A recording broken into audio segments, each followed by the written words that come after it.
So, ich möchte heute besprechen, wir kommen vom Zweifel in Glauben. Und zwar, ich habe bewusst eine Serie gemacht, die geht 3 Sonntage. Ich möchte ein bisschen etwas repetieren, weil ich möchte über ein Thema sprechen, wo gar nicht so einfach ist. Das hört sich so ganz einfach an. Es ist so einfach, wenn ich die Frage stelle mit dem Bildrahmen, wie sieht Gott mich? Wenn ich euch fragen würde, was ist meine Bestimmung? Was ist meine Berufung? Dann würden die meisten Leute sagen, und ich habe Gespräche geführt, und gesagt, Leo, es war eine sehr interessante Predigt, aber es hat mich genervt. Habe ich gehört. Und Leute haben gesagt, ich bin mehr verwirrt, als ich nicht gekommen bin. Weil die Frage, wie sieht Gott mich, was ist meine Bestimmung, würden die meisten sagen, ich weiß es nicht. Mir ist Gott nicht begegnet mit dem Engel, mit dem Abraham und Zebra und Ephrab und dem Moses und der Deborah und Esther und beim Petrus. Das ist ja alles offensichtlich spektakulär. Aber bei mir, ich, wo aufgewachsen bin in Wallisellen, alles, was ich kenne, ist das Glattzentrum. Und merkst du, diese Frage ist mega wichtig. Und ich sage euch, warum ist das so wichtig? Wenn du nicht weißt, das ist deine Bestimmung, dann ist meine Frage, was machst du? Dann wählst du Dinge aus, worauf du glaubst, das ist so mein Wunsch, meine Leidenschaft und auch mein Herz. Und ich möchte euch sagen, es gibt immer einen Moment in der Bibel und es gibt auch einen Moment, wenn der Heilige Geist in dein Leben kommt. Es gibt diesen Moment, wo Gott zu dir spricht. Das kann sein, ein kleines Kind, wo du plötzlich in einer Kirche bist, im Gebet bist und plötzlich hörst du eine leise Stimme. Ich werde eine Missionarin werden. Und ich werde im sozialen Bereich mich engagieren. Ich werde nach Afrika gehen. Ich gehe als Missionar vielleicht nach China. Und du merkst plötzlich als kleines Kind, ich werde die Firma von meinem Vater übernehmen, hat dir niemand gesagt. Und du merkst so, mein Ding ist Sport. Und ich werde Bücher schreiben. Ich werde tanzen, Musik machen. Und ich werde eine Familie gründen. Es gibt nur einen Moment, der ist so klitzeklein, wo du spürst, das ist das Reden von Gott.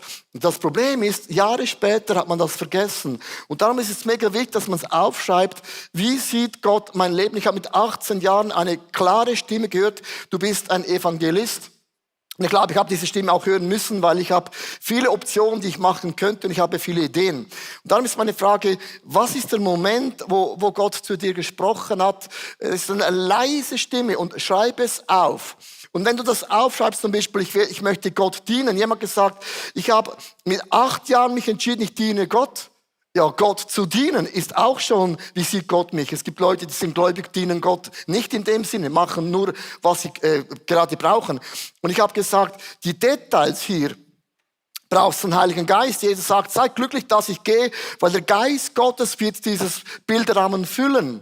Gott hat zu mir nicht gesagt, du wirst nach Zürich ziehen, in die schönste Stadt in Zürich.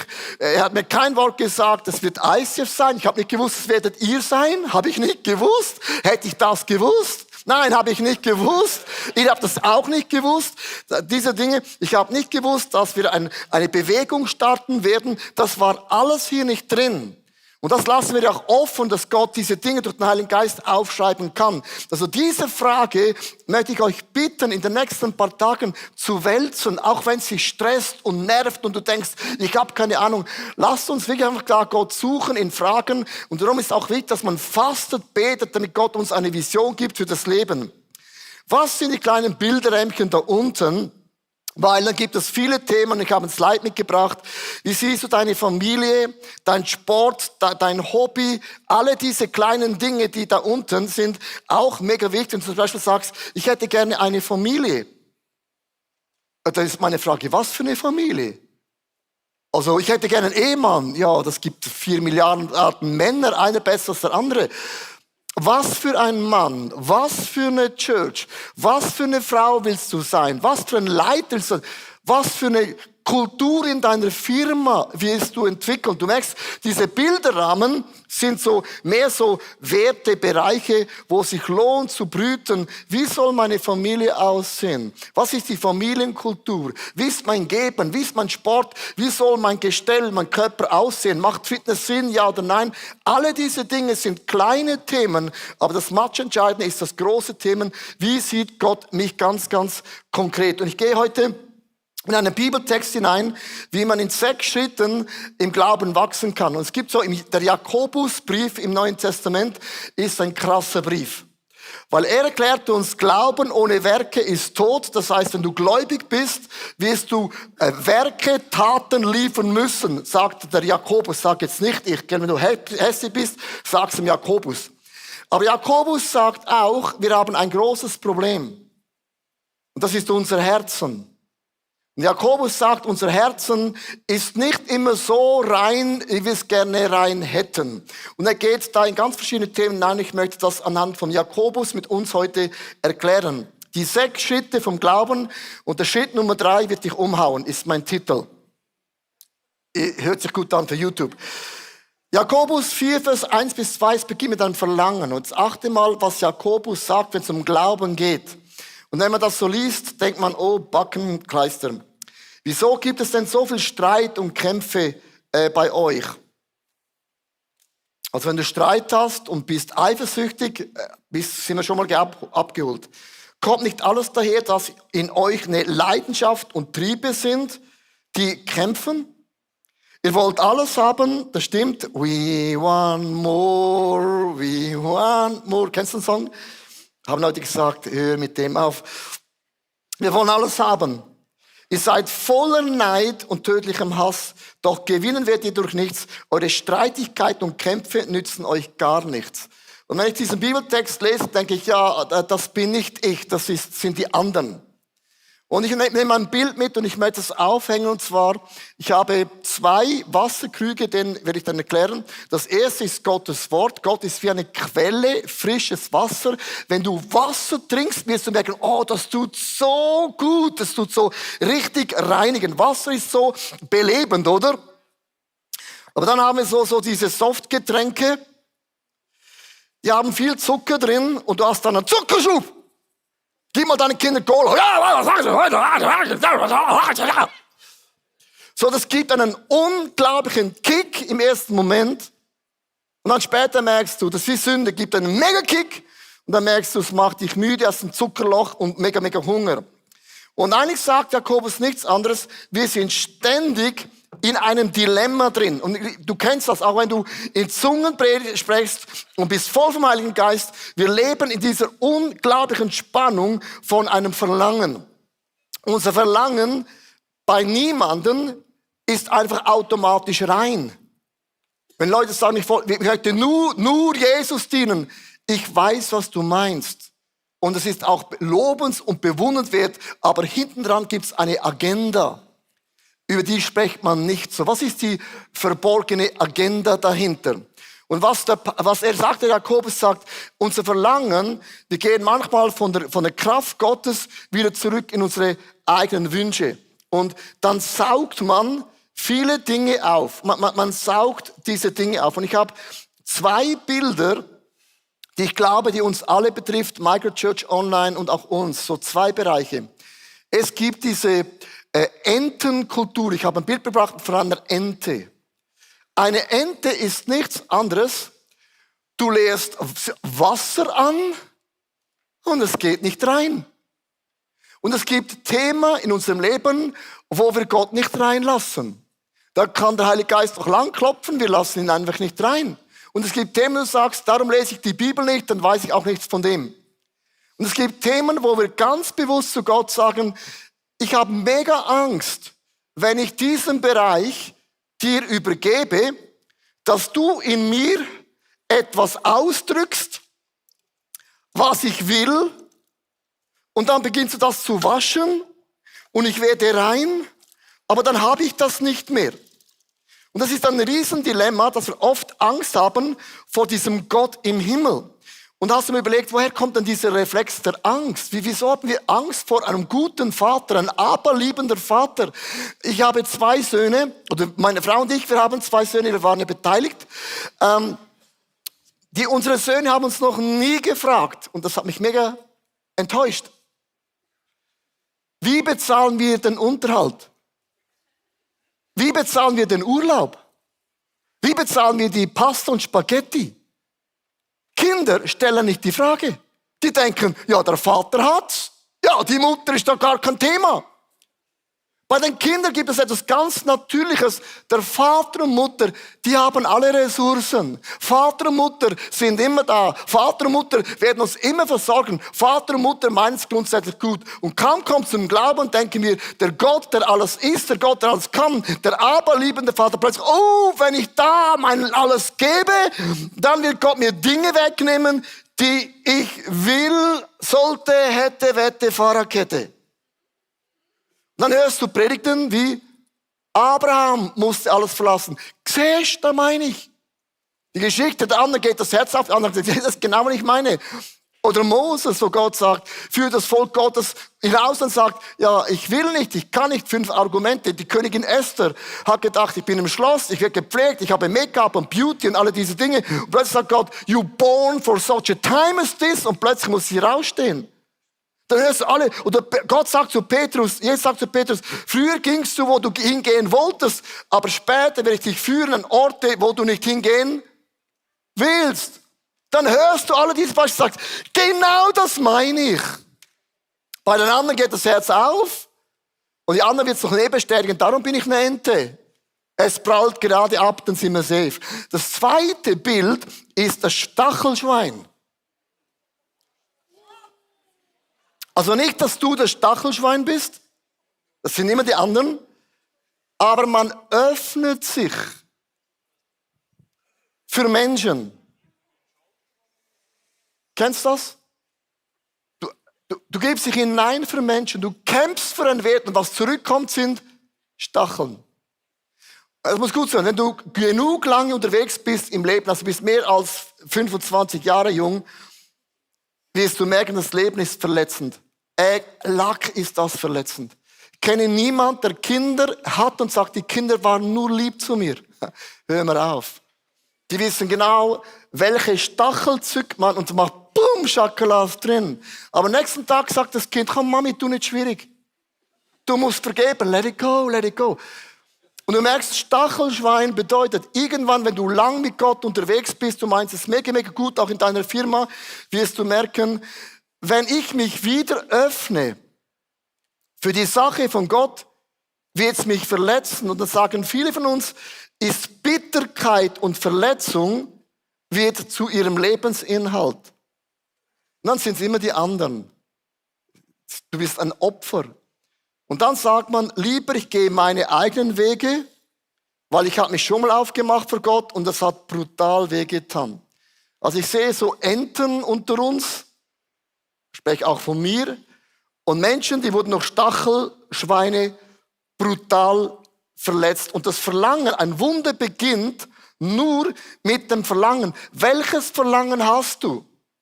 Hast du ein Verlangen, Gottes Quelle?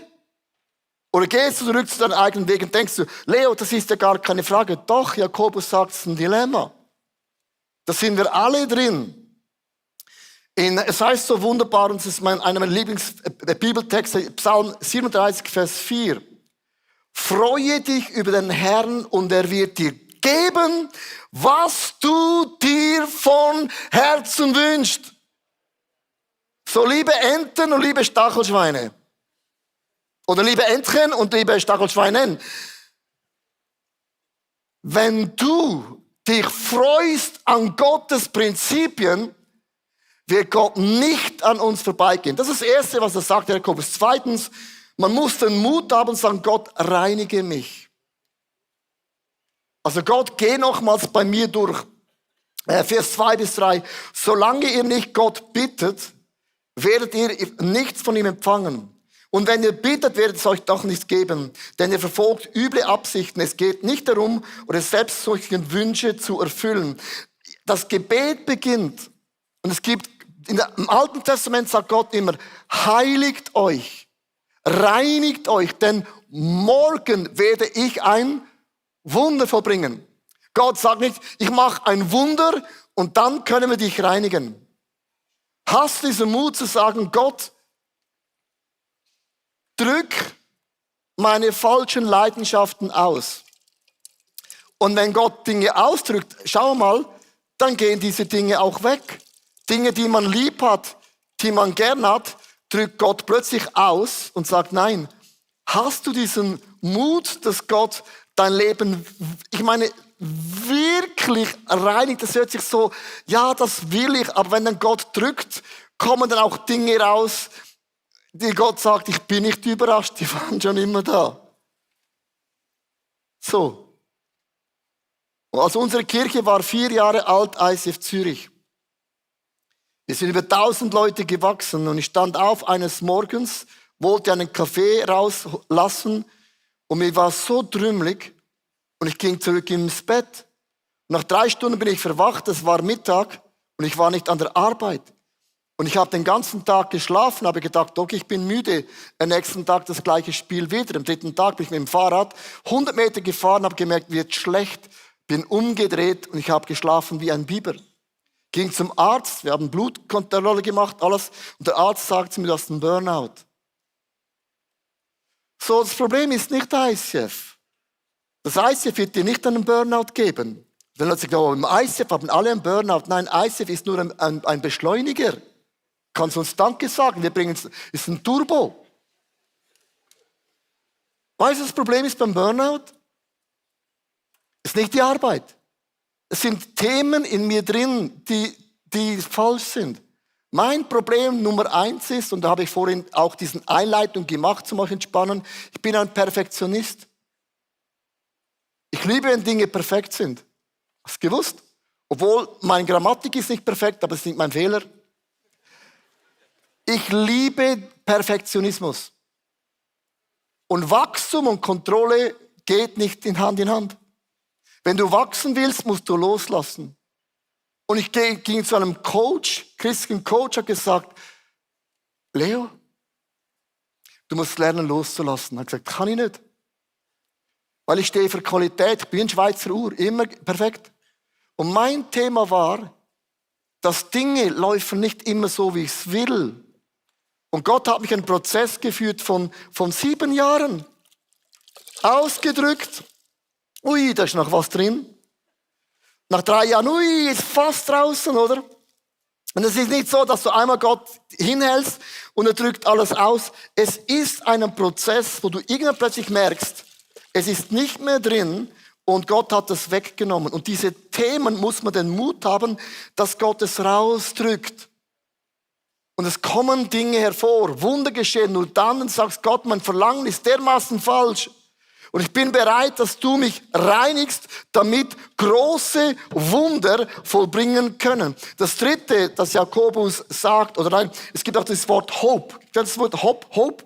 Das heißt, wenn Gott Dinge ausdrückt, Hope heißt, ich habe einfach nur positive Erwartungen. Das ist Hoffnung. Hoffnung heißt, ich habe nur positive Erwartungen. Das ist Hoffnung. Und Hoffnung geschieht nur dann, wenn du wirklich bereit bist, dass Gott diese Dinge ganz konkret ausdrücken kann. Das 3. ist, man muss empfangen. Jakobus sagt in Vers 4, Vers 5, oder meint ihr die Heilige Schrift, die Bibel sagt, ohne Grund, leidenschaftlich wünscht sich Gott, dass der Lebensgeist, der Geist Gottes in uns drin wohnt. Das heißt, wenn eine Leidenschaft ich auf die Seite schiebe, Gott beginnt zu reinigen, dann wird mich Gott in seinen Plan hineinsetzen. Und plötzlich merkst du, hoppla, so,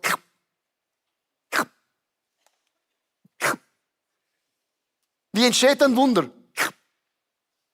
Ein Wunder entsteht wie bei einer Geburt.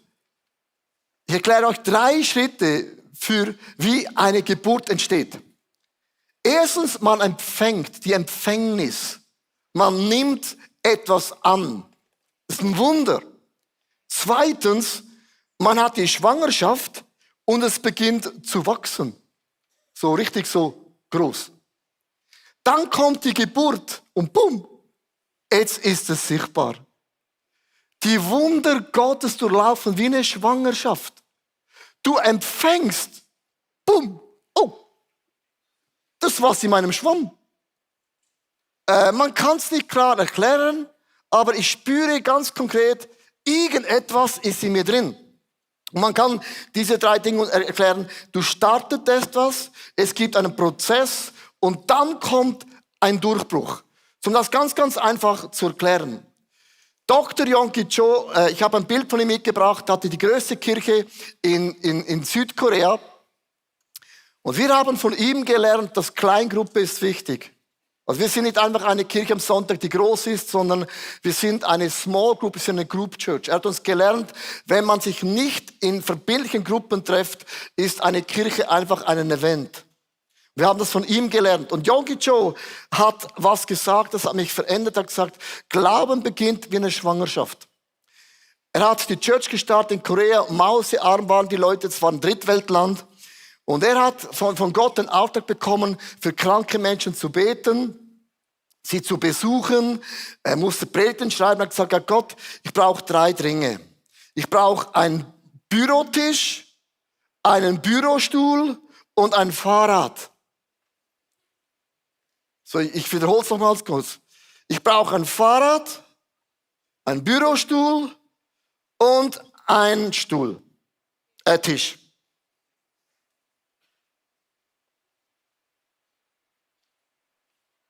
Und Gott hat gesagt, also Fahrrad. Welches? Also klein, groß. Welche Farbe? Bürotisch. Puh. Hat Gott gesagt, das gibt's. Also Plastik, Stahl, klein, groß, dick, hoch, runterfahren. So.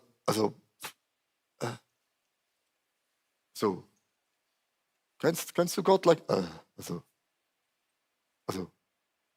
Bürostuhl, also klein, dick, groß. Was ich mit dem sagen möchte ist, die meisten Gebete werden nicht gehört, weil Gott sagt,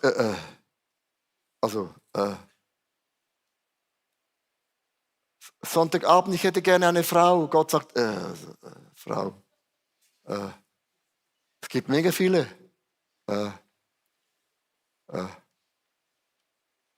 Ich hätte gerne ein Haus und Gott sagt, Haus. Ein modernes Haus, modern. Ich hätte gerne eine moderne Kirche. So, Gott hat zu Yonggi Cho gesagt, ich mache jetzt keinen Witz. Viele Gebete, sagt Gott. Es beginnt mit einem Fahrrad, Stuhl und auch einem Tisch. So. Zweitens, was geschieht in der Schwangerschaft, und ich erkläre euch, was dazugehört und das ist eben, was oft nicht sind, man beginnt es zu sehen. Jakobus 4, Vers 6, aber Gott will uns viel mehr schenken, als wir noch erhoffen können.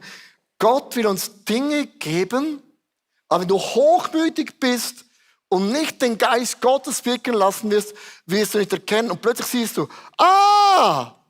ja, logisch. In der Schwangerschaft entwickelt sich ein Kind Augen und Ohren und die Nase. Bei mir wuchs erst die Nase. Und dann kommen die Füße und alles. Plötzlich merkst du, es wird größer. Es beginnt zu tropfen. Man sieht es zu sehen und plötzlich merkst du, aha, jetzt weiß ich was. Und plötzlich sagt der Junge Joe, Gott, ich weiß, was für ein Fahrrad.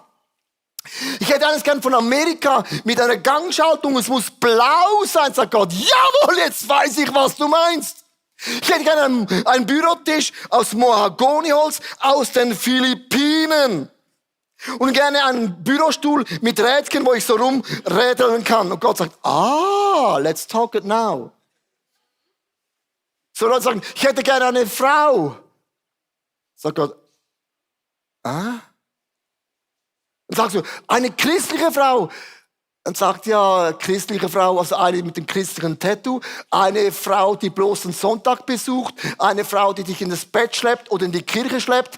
Also, was für eine christliche Frau ist ein Gummibegriff, hättest du gerne. Und es braucht diese Schwangerschaft, wo etwas beginnt zu wachsen und es gibt in diesem Prozess keine Abkürzung. Wir wollen immer alles so viel. Boom, Heiliger Geist, erzähl ich, was du meinst. Cool. No. Schwangerschaft, fragt die Frauen, ist eine Schwangerschaft. Es wird dir schlecht. Du hast plötzlich Hunger, nimmst zu.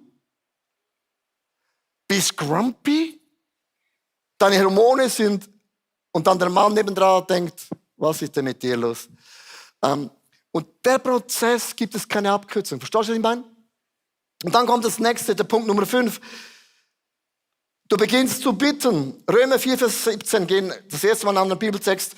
Gott, der die Toten lebendig macht und der aus dem Nichts etwas ins Leben ruft. Und dann hat Joe gesagt, ein blaues Fahrrad aus Amerika mit einer Gangschaltung. Aus den Philippinen kommt der Mahagoni-Tisch und der Bürostuhlrädchen. Dann beginnst du zu beten und zu glauben, zu proklamieren, dass das, was Gott versprochen hat, wird sich erfüllen wie ein lebendiges Wasser. Und Yonggi Cho hat dann geprägt an der Kirche und gesagt, ich werde ein Fahrrad aus Amerika haben, einen Mahagoni-Tisch und einen Stuhl. Da haben die jungen Leute gesagt, okay, wo ist es?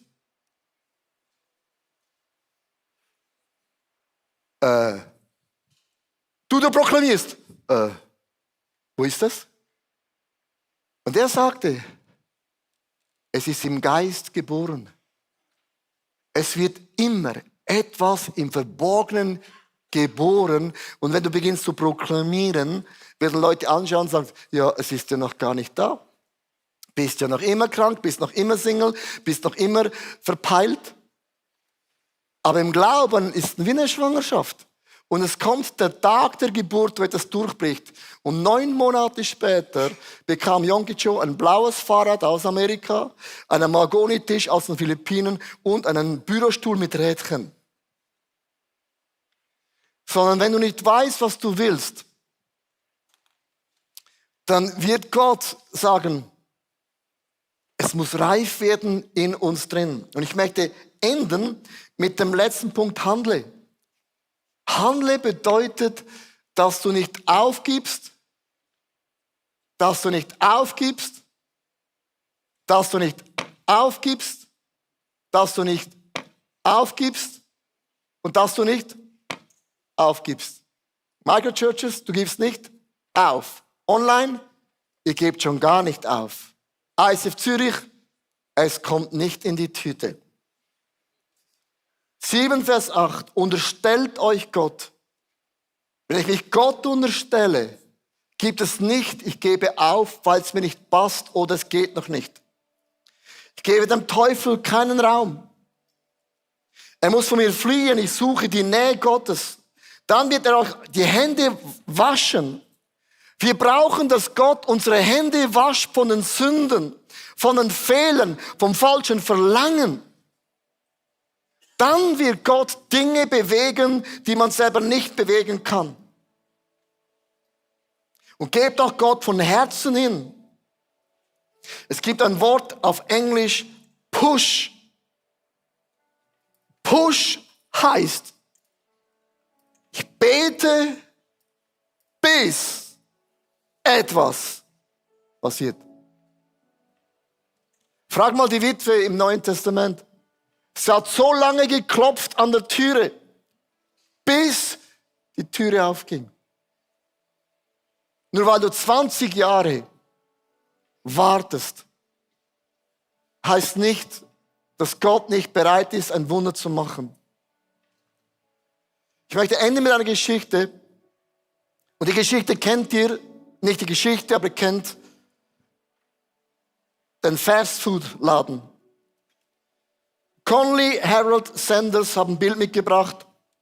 Er ist ein Pfingstler, war ein Pfingstler. Er hat jeden Tag in Zungen gesprochen. Goroba Shandalabala, war richtig ein Charismatiker. Als er 65 Jahre jung war pensioniert, war er bankrott. Er war nicht erfolgreich in seinem Leben. Ihm ist es nicht gelungen. Pension, eine Katastrophe. Wiedergeborene Christ, speak in tongues. Und er hatte ein Rezept entwickelt, er konnte Hühnchen grillieren mit 11 Gewürzen und Rezepten. Und das war so sein Ding. Und er hat gedacht, wenn ich das einem Restaurant bringe, ich bringe es und ich mache ein Franchise. Ich habe es aufgeschrieben, er hat 1009 Mal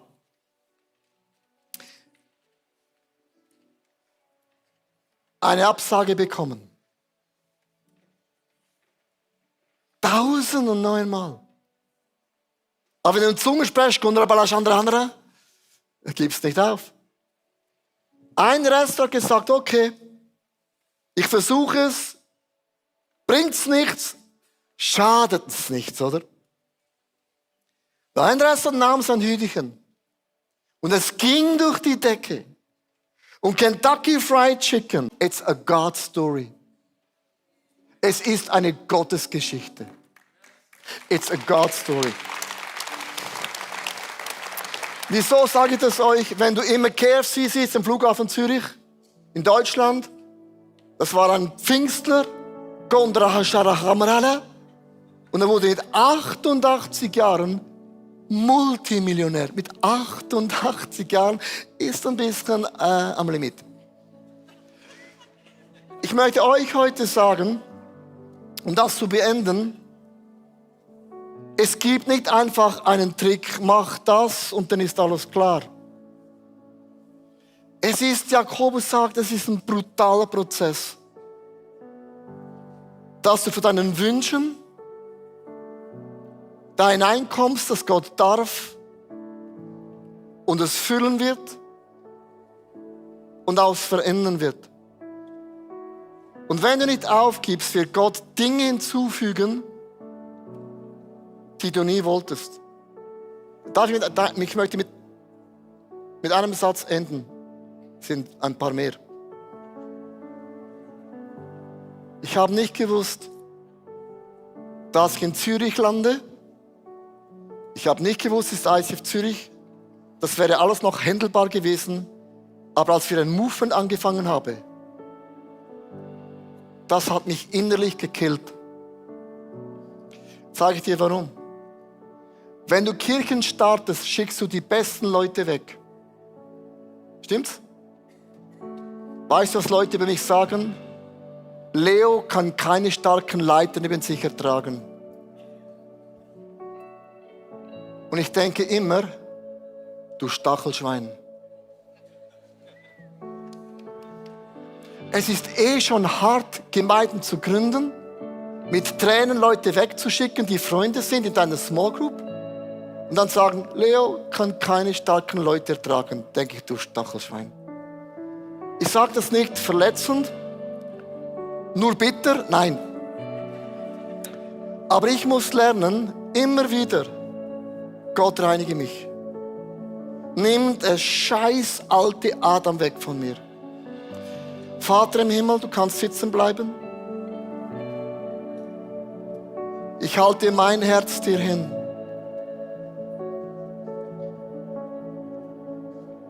Nicht mein Wille geschehe, sondern dein Wille geschehe. Wie im Himmel, so auf der Erde heißt es in meinem Leben.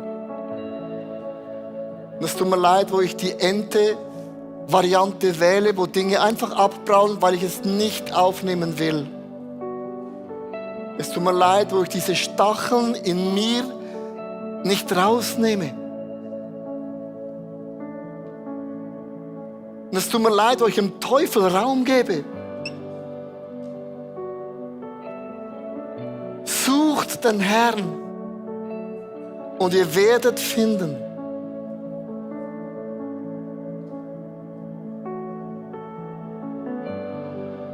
Ich möchte im Moment einfach ruhig sein, wo du dein Herz Jesus hinhalten kannst.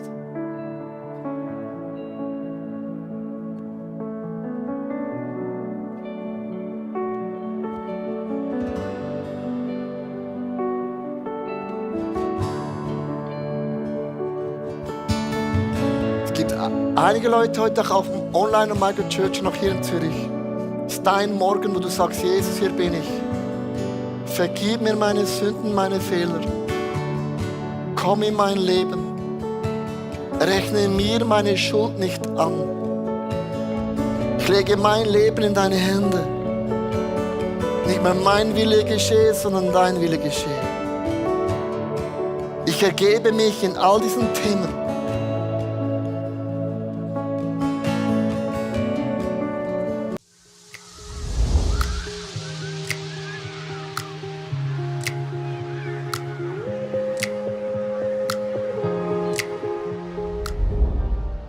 Schön, dass du dabei warst. Ich hoffe, dass die Predigt dir geholfen hat und du viele Dinge auch für deinen Alltag umsetzen kannst. Wir würden wirklich gerne mehr von dir erfahren. Vielleicht hast du Fragen, was beschäftigt dich? Dann besuch uns doch auf unserer Homepage icf.ch/connect.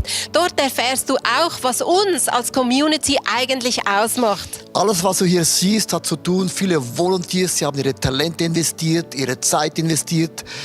Auch ganz konkret Finanzen, weil ohne Finanzen ist das alles gar nicht möglich. Ja, und das hier ist unsere Einladung an dich, Teil von diesem Großen zu werden, was Gott tut, auch mit deinen Finanzen, weil es ist so viel Technik, es sind so viele Investments, die wir machen, dass das alles möglich ist. Und mit deinen Finanzen kannst du dann einen Unterschied machen. Und noch eine kleine Sache, abonniert den Kanal, macht einen Daumen hoch, schreibt was in den Kommentar rein, weil es wird uns helfen, dass Leute plötzlich von dieser Sendung hören, weil wir wollen ja die beste Botschaft rausbringen an Menschen, die noch nie von diesem Gott gehört haben. Also, bis zum nächsten Mal.